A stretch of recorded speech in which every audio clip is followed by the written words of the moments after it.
خدا یا کمہار نے اس برتن پر دوبارہ کام کر کے جو اسے مناسب لگا نیا برتن بنا دیا، نئی انسانیت پیدا کی، کیونکہ ہم اس کی کاریگری میں اور مسیح یسوع میں ان نیک عملوں کے واسطے مخلوق ہوئے جن کو خدا نے پہلے سے ہمارے لیے تیار کیا تھا۔ پرانی انسانیت سے منسلک ہر چیز خراب ہوئی پر اب نئی انسانیت ہے۔ کیسے؟ کیونکہ اب جو بھی مسیح میں ہے وہ نیا مخلوق ہے۔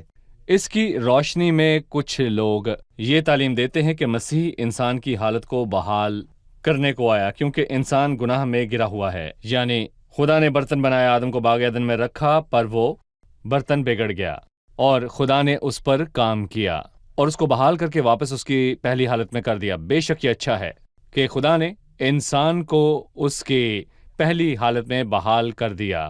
کیا خدا کا یہ مقصد ہے کہ انسان اپنی پرانی حالت میں بحال ہو جائے؟ وہ دوبارہ گر جائیں گے۔ اگر ہم آدمی جیسے بنے تو ہم پھر سے گر جائیں گے۔ خداوند نے ایسا کیا بھی ہے، پر یہ نئی مخلوق نہیں ہے۔ خدا نے نوح کے ساتھ نئی شروعات کی، پر اس نے بھی آدم کی طرح گناہ کیا۔ اور یہی نہیں بلکہ میں یہاں پر یہ بھی کہوں گا کہ آدم انسانیت پر لعنت لایا اور نوح بھی انسانیت پر لعنت لایا، اور خداوند نے قوم کے ساتھ نئی شروعات کی۔ آدم کی طرح اس قوم نے عہد توڑا اور اس نے غیر قوموں سے پہل کی، اور وہ نبوکت نظر سے بہتر نہ تھا۔ لیکن نئی انسانیت بالکل مختلف چیز ہے۔ ہم آدم کی حالت میں بحال نہیں ہوتے کہ اس جیسے بنے، بلکہ نئی انسانیت جو خدا کے مطابق سچائی کی راست بازی اور پاکیزگی میں پیدا کی گئی۔ میں اسے پھر سے کہوں گا کہ آدم کی طرح صحیح۔ نہیں بلکہ سچائی، راست بازی اور پاکیزگی میں۔ صحیح، شکریہ۔ ابھی ہم ایک رپورٹ دیکھیں گے، پھر مطالعے میں آگے بڑھیں گے۔ یرمیہ کی کتاب اس کے 18ویں باب کی 4 آیت ہے، اس وقت وہ مٹی کا برتن جو وہ بنا رہا تھا اس کے ہاتھ میں بگڑ گیا، تب اس نے اس سے جیسا مناسب سمجھا ایک دوسرا برتن بنا لیا۔ یہ برتن بگڑ گیا۔ یہاں انسان کی مکمل نااہلی اور ناکامی ظاہر ہوتی ہے۔ کمہار نے کام کیا، یعنی خدا نے صبر اور برداشت کا مظاہرہ کیا، دوسرا برتن بنایا۔ اس میں خدا کی حکمت ہے، جیسا مناسب سمجھا۔ یہ خدا کی بھلائی اور اس کی شفقت ہے۔ 7ویں آیت میں مرقوم ہے، اگر کسی وقت میں کسی قوم اور کسی سلطنت کے حق میں کہوں کہ اسے اکھاڑوں اور توڑ ڈالوں اور ویران کروں، اور اگر وہ قوم جس کے حق میں نے یہ کہا اپنی برائی سے باز آئے، تو میں بھی اسی بدی سے جو میں نے اس پر لانے کا ارادہ کیا تھا باز آؤں گا۔ اور پھر میں اگر کسی قوم اور سلطنت کی بابت کہوں کہ اسے بناؤں اور لگاؤں، اور وہ میری نظر میں بدی کرے اور میری آواز کو نہ سنے، تو میں بھی اس کی نیکی سے باز رہوں گا جو اس کے ساتھ کرنے کو کہا تھا۔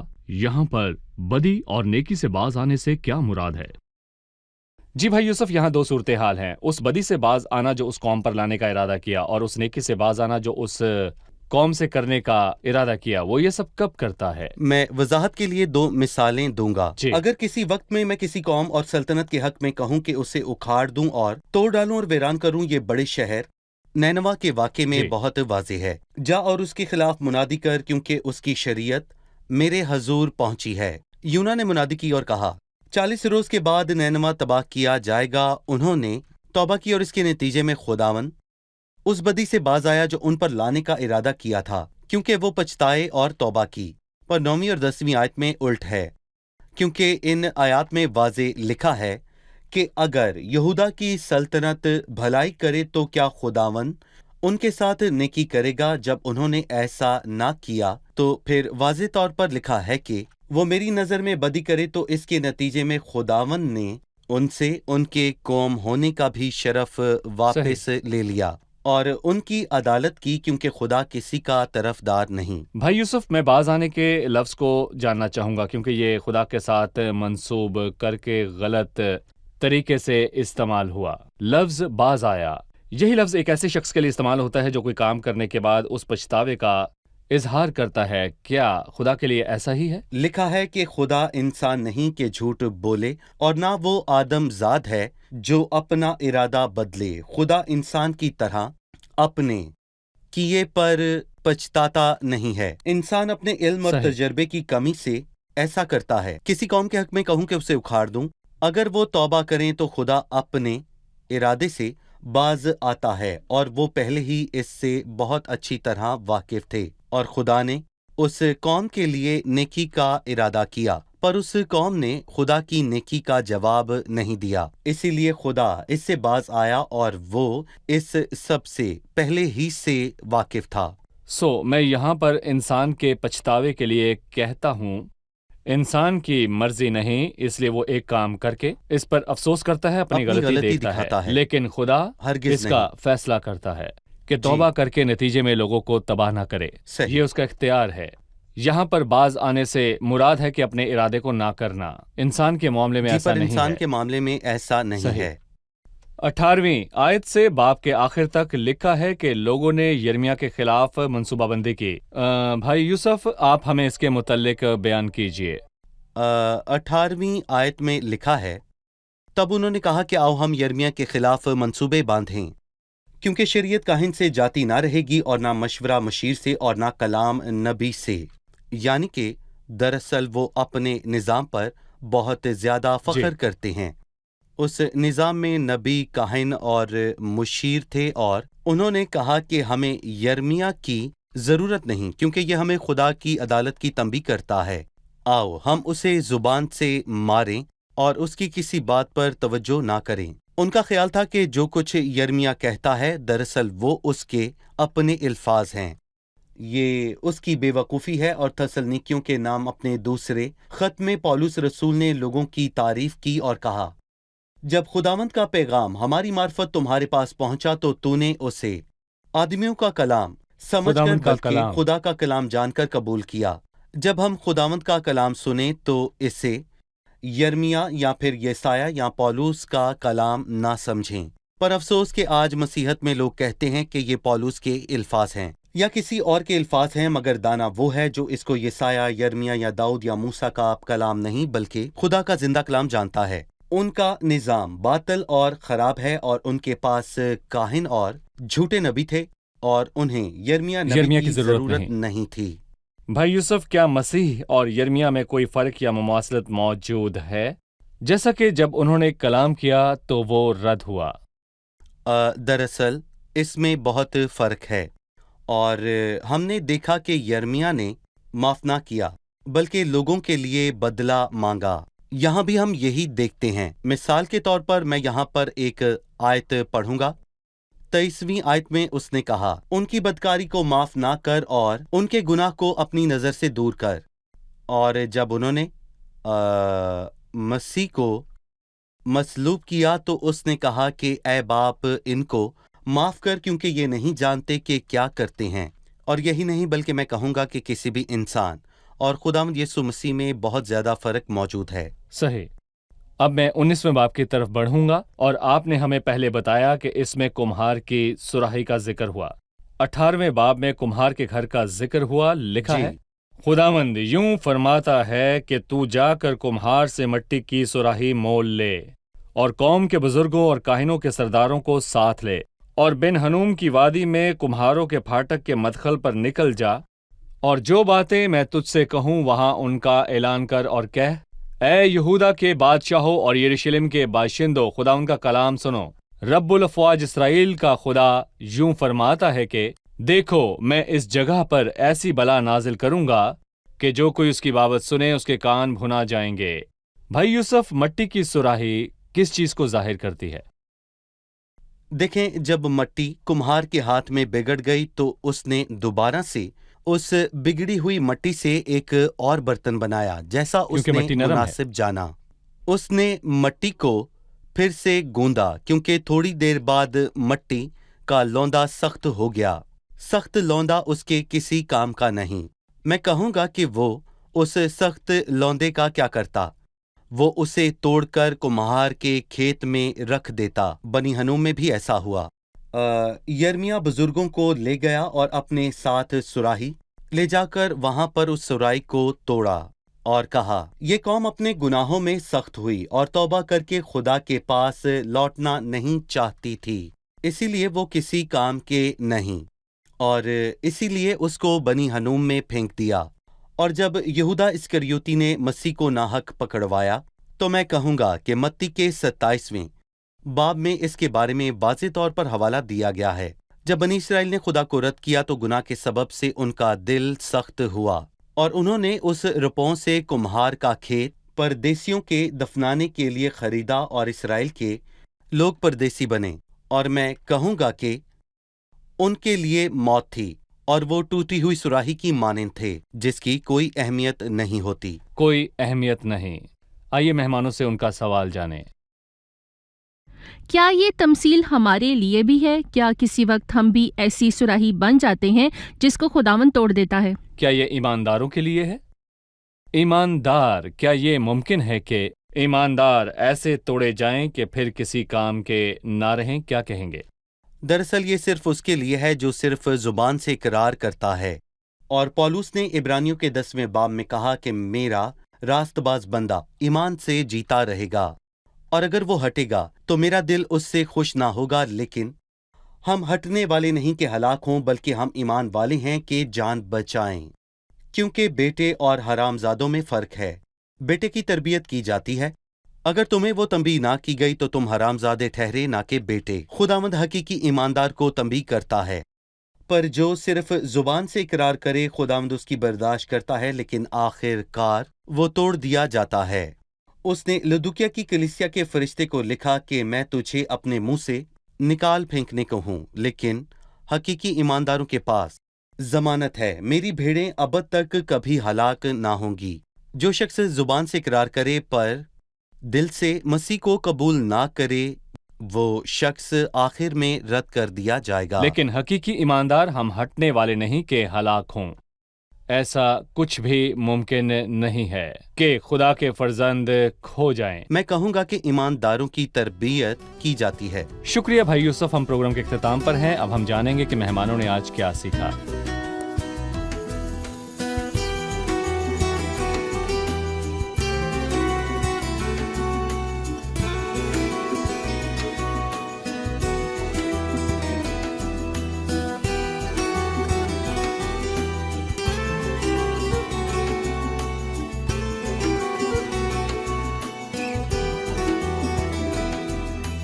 آپ تیار ہیں؟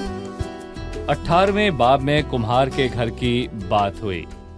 وہ اپنے چاک پر کام کر رہا تھا، اس کا برتن بگڑ گیا، لہٰذا اس نے دوسرا برتن بنا لیا جو اس کو مناسب لگا۔ ہمیں بتائیے مٹی اور برتن سے کیا مراد ہے؟ وہ کس طرح بگڑ گئی؟ خداوند نے جیسا اس کو مناسب لگا اس نے دوسرا برتن بنایا۔ خدا کے پاس کامل اختیار ہے کہ ایک ہی مٹی کے لوندے برتن بنائیں، ایک عزت کے لیے اور دوسرا بے عزتی کے لیے ہو۔ خدا کے پاس اختیار ہے، پر وہ صحیح۔ اس کو صرف ہمیں برکت دینے کے لیے استعمال کرتا ہے۔